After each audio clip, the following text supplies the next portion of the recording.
చిక్కుడుకాయ కర్రీ, దానికి క్లీన్ చేసి పెట్టుకున్న 1/2 కిలో చిక్కుడుకాయలు. చిక్కుడుకాయ క్యారెట్ ముద్దకూర.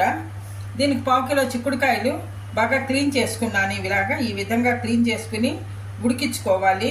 3 క్యారెట్ కూడాను కలిపి ఇవంతా చెక్కు తీసేసి చిన్న చిన్న ముక్కల కింద కట్ చేసుకుని ఈ 2 కలిపి ఉడికించుకోవాలి. ముందరగా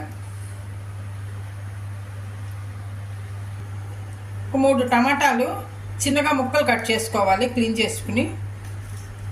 3 పచ్చిమిరపకాయలు ఇలా చీలికల్లా చిన్న చిన్న ముక్కల కింద కట్ చేశాను.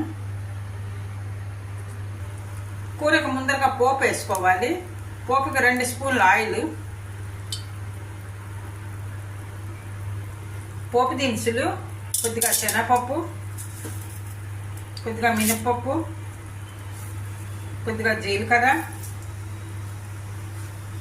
కొద్దిగా ఆవాలు. పోపు వేగింది. ముందరగా చిన్నగా కట్ చేసుకున్న టమాటాలు ఇందులో వేసుకుని పచ్చివాసన పోయేదాకా మగ్గించుకోవాలి.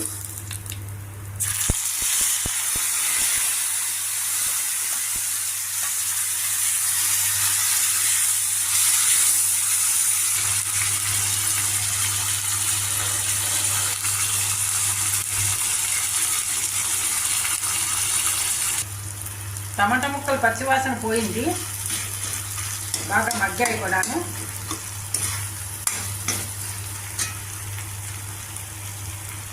ఇప్పుడు ఇందులో చిన్నగా కట్ చేసిన పచ్చిమిరపకాయ ముక్కలు,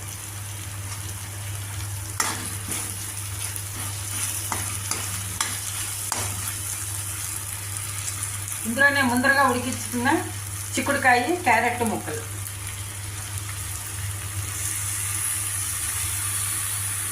బాగా మిక్స్ చేసుకోవాలి. ఇవన్నీ కూడా కలిసేలాగా బాగా మగ్గించుకోవాలి.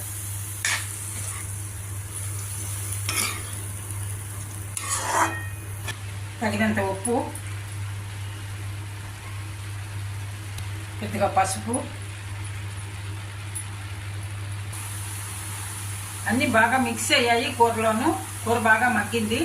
ఇప్పుడు ఇందులో నువ్వుల కారం వేసుకోవాలి. ముందరగా ప్రిపేర్ చేసి పెట్టుకున్న నువ్వుల కారం, ఇది ఒక 3 స్పూన్లు నువ్వుల కారం. బాగా మిక్స్ చేసుకోవాలి.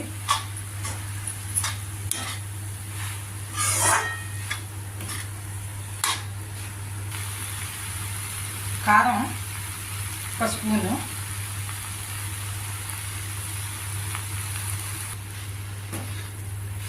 కూర బాగా మగ్గింది, అన్నీ మిక్స్ అయ్యాయి బాగానే. ముద్దకూర రెడీ అయింది.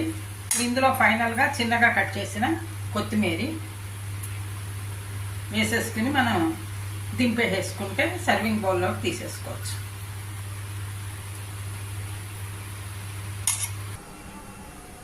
ఎన్నో ఆరోగ్య ప్రయోజనాలు ఉన్న చిక్కుడుకాయ క్యారెట్ ముద్దకూర రెడీ అయింది. ఇది చాలా సింపుల్గా కూడా చేసేసుకోవచ్చు. అన్నిట్లో మనం వేడివేడి రైస్లోకి సర్వ్ చేసుకోవచ్చు, పుల్కాలోకి సర్వ్ చేసుకోవచ్చు. మీరు కూడా ట్రై చేయండి.